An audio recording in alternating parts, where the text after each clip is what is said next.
ये सारे मोहल्ले जो है इनमें जो काम हमने किए वो तो ठीक है, लेकिन जो बकाया है इंशाल्लाह रहमान इस बार सपासनामा खत्म करके रख दूंगा। और ये जो रोड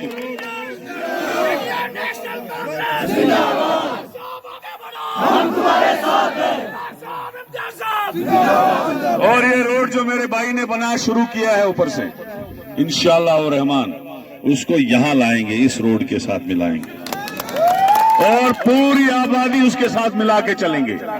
वो रोड एक कोने से निकलेगा उस साइड जाएगा, उस कोने से निकलेगा इस साइड जाएगा, पूरी आबादी मिलाएंगे। और अगर कोई आबादी नहीं मिली उसको छोटे सा लिख देंगे उस रोड से। इसलिए कोई टेंशन लेने की जरूरत नहीं है, हम हैं तो इंशाल्लाह उम्मीद है।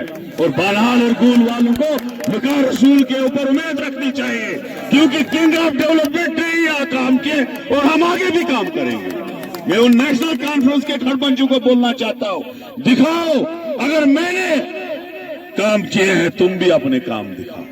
हमने किसी को बेअदबी नहीं की थी, हमने शेख मोहम्मद अब्दुल्ला साहब कहा था, हमने फारूक अब्दुल्ला साहब कहा था, क्योंकि 3 बार तो चीफ मिनिस्टर रहे यहाँ के। उमर साहब तो 1 बार चीफ मिनिस्टर रहे यहाँ के।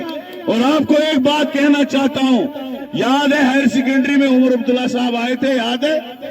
याद है पहले जब मैं एमएलए बना था, उस दिन गुजर हॉस्टल ऐलान किया था। क्या किया था? बनाओ गुजर हॉस्टल।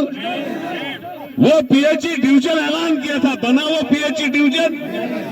और मैंने यहाँ के नौजवानों के लिए उसी उमर अब्दुल्ला के सामने रोके ऐसे दामन फैलाया था, उमर साहब एक भर्ती ऐलान करो, हमारे 100-150 लोग पुलिस में लग जाएंगे। टस से मस नहीं हुआ, खुदा की कसम टस से मस नहीं हुआ। तभी तो आज टोपी उतारनी पड़ती है। ये मेरा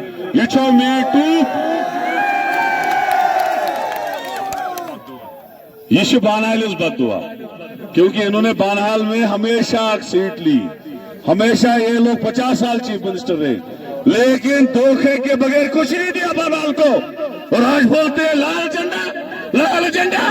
कौन सा लाल झंडे की बात कर रहे हो आप?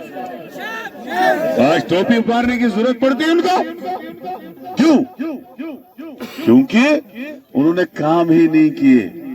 कहां से दिखाओ उनको काम? हम अपने काम गिनते हैं, वो अपने काम गिने। हमारे काम इतने निकलेंगे कि गिनना भी नहीं आएगा तुम लोगों को, गिनती भी नहीं आएगी तुम लोगों को। यहाँ कांग्रेस ने काम किए और किसी ने काम नहीं किए। इसलिए मेरे भाइयों, आप समझोगे कश्मीरी तो बताऊंगा। ये लोग उन लोगों को यहाँ कैंपेन पे लाते हैं जिन्होंने 50 साल 10 पैसे का यहाँ काम नहीं किया, वो आपको 50 साल का मुआवजा देने के लिए वोट मांगने आ रहे हैं। और वही लोग जो हारने वाले हैं, टोपियां उतार रहे हैं, वो लोग फिर पान दरबदर। पीर साहब वहां मुझे मेहरबानी करना जहां खुद दरबदर होगा, उस पान दरबदर से क्या करें। दूसरी बात, यहां वो पीडीपी वाला नोट के बदले वोट, उसने नारा लगाना शुरू किया। पूरी कॉन्स्टिट्यूंसी की बात कर रहा हूं। वोट के बदले नोट लाए खड़पंचों ने। किन्होंने लाया? जहां जहां खड़पंच देखा उसको 50,000, लाख, 2 लाख, 3 लाख, 5 लाख बोली दे दी। खड़पंच खरीद लिया। खड़पंच ने वो पैसे घर में रखे। गरीब को मिला कोई पैसा? मेरे बानहाल के गरीबों, गूल के गरीबों, इन खड़पंचों को सबक सिखाओ जिन्होंने पैसा लाया तुम्हारे वोट के नाम पे।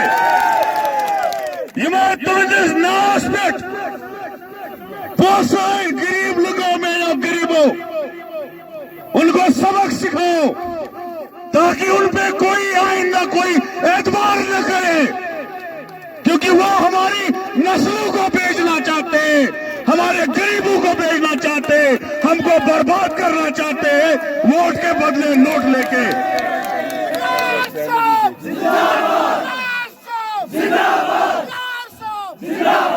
इसी पीडीपी ने हमको बीजेपी को पहले भी भेजा।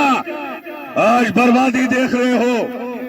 दफा 370 खत्म, स्टेट को बना यूटी, 13,000 लोग जेलों में, लोगों को बर्बाद कर दिया।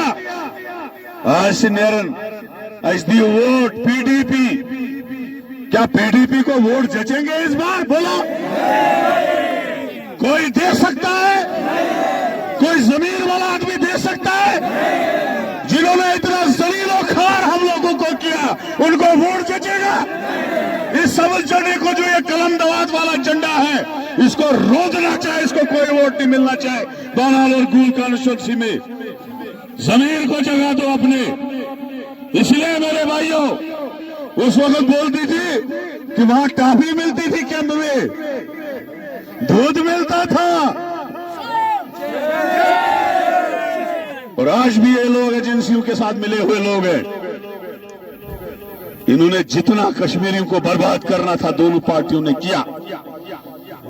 और इसलिए अगर कोई इंसाफ यहां दे सकता है, स्टेटहुड दे सकता है, घर में महिलाओं को बैठ के 3-3 हजार दे सकता है, अपाहिजों की पेंशन बढ़ा सकता है, आंगनवाड़ियों की पेंशन बढ़ा सकता है, और हमारे आशाओं की पेंशन बढ़ा सकता है, डेली वेजरों को कोई परमानेंट कर सकता है, यहाँ नौकरियां कोई दे सकता है, वो खाली कांग्रेस पार्टी दे सकती है। और अगर कोई डेवलपमेंट कर सकता है, वो सिर्फ कांग्रेस पार्टी और राहुल गांधी कर सकता है, और कोई नहीं कर सकता।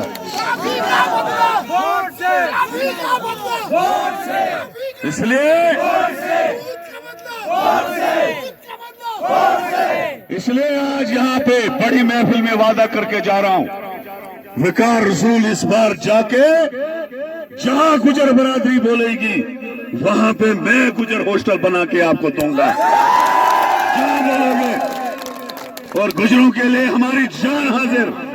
वकार रसूल ने कभी गुजर के साथ बदतमीजी नहीं की, बेअदबी नहीं की, क्योंकि ये सुन्नत रसूलुल्लाह पे चलने वाले लोग हैं। ये भेड़ बकरियां पालने वाले लोग, सबसे अच्छा कोई काम अगर नबी पाक सल्लल्लाहु अलैहि वसल्लम को लगता था, वो भेड़ बकरियां पालना लगता था, और वो काम जो हमारे गुजर बकरवाल वाले लोग करते हैं। ये लोग जो बोलते हैं गुजर पैसा खाता है, फारूक साहब, और यहां भी वही बोलने लगे। अरे शर्म करो, तुमको इनके ईमान की पता नहीं है। कभी पहाड़ी लोगों को गालियां, कभी हमारे गुजर तबके के लोगों को ताने। अरे शर्म करो, शर्म।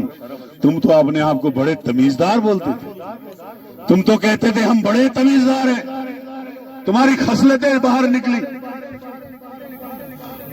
इसलिए मेरे भाइयों, 18 तारीख को इन तमाम इलाकों से जितने पोलिंग स्टेशन है, इस तरीके से पेटी भर के आनी चाहिए, पेटी भर के आनी चाहिए, भर के आनी चाहिए, डर जाने चाहिए सारे।